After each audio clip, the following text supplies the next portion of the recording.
Novation here. We're at Superbooth 2017, and this is the next one in our circuit family. It's the circuit mono station.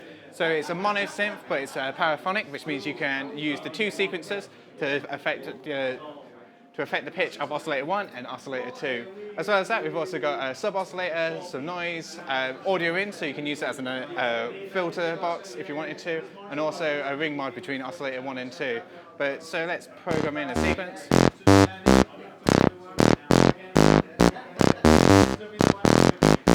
So it's based on our base station architecture. So here we have got our base station filter. It's a bit stripped down, so what we've got one LFO, one envelope, but in addition, what you didn't have on the base station, we've got a modulation matrix here. So these can be patched to whatever you want. As well as that, we've also got a modulation sequencer.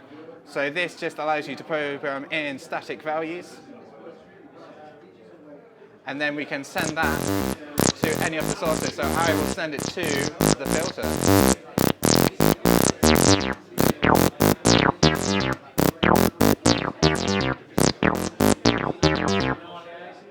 So as well as that, I'll show you the paraphonic mode. We can put in a dual keyboard mode here.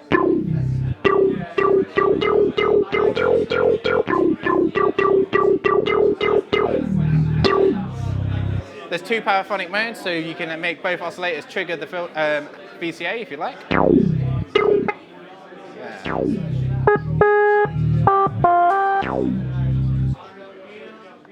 As well as that, it's works as a CV sequencer. I'll try and turn this around for you there.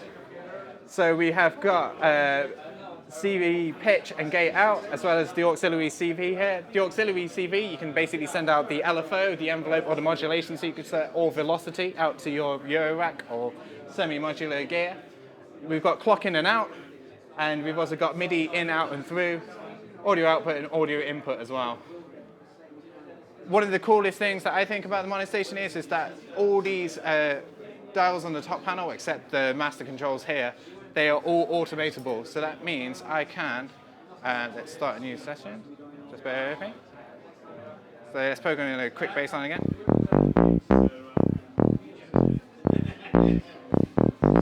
So I can record this filter movement. And now you can hear it's going round and round, you've got the LED going, and this can be done with everything.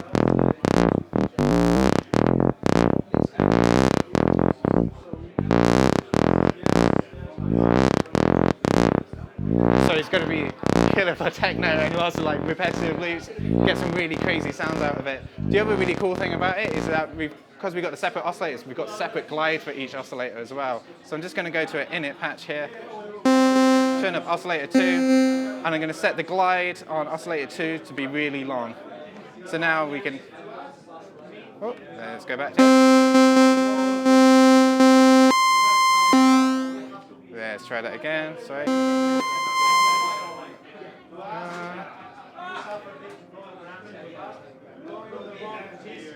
Okay. There we go. So now you can hear that really long slide. But what we can also do is bring in the ring modulation, you can get some crazy effects.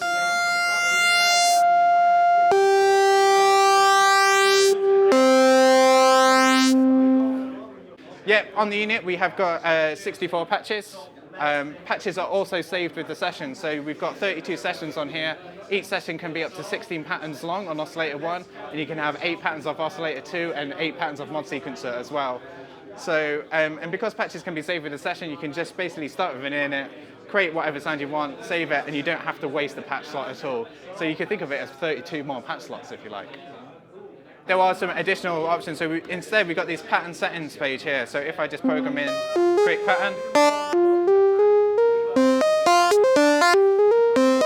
So we can do stuff like play backwards, do random patterns, and we can make it go at different tempos as well. Well, not different tempos, different sync rates. So this is going crazy now. Let's go slow it down a bit. But what's also really cool, we've got mutate features. So I can go hit this button here, and it will completely change my pattern based on what I've inputted. So it's just instant pattern generation. So let's go.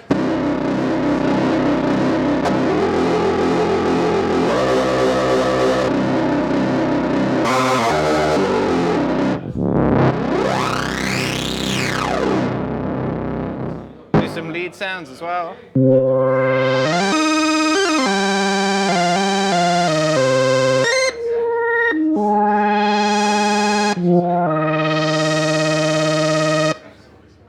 We can even do some crazy delay-like effects.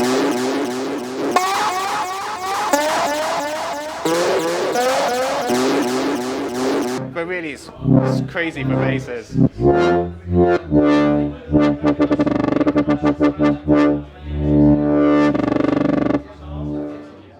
And we can even make it make crazy noises with the velocity as well.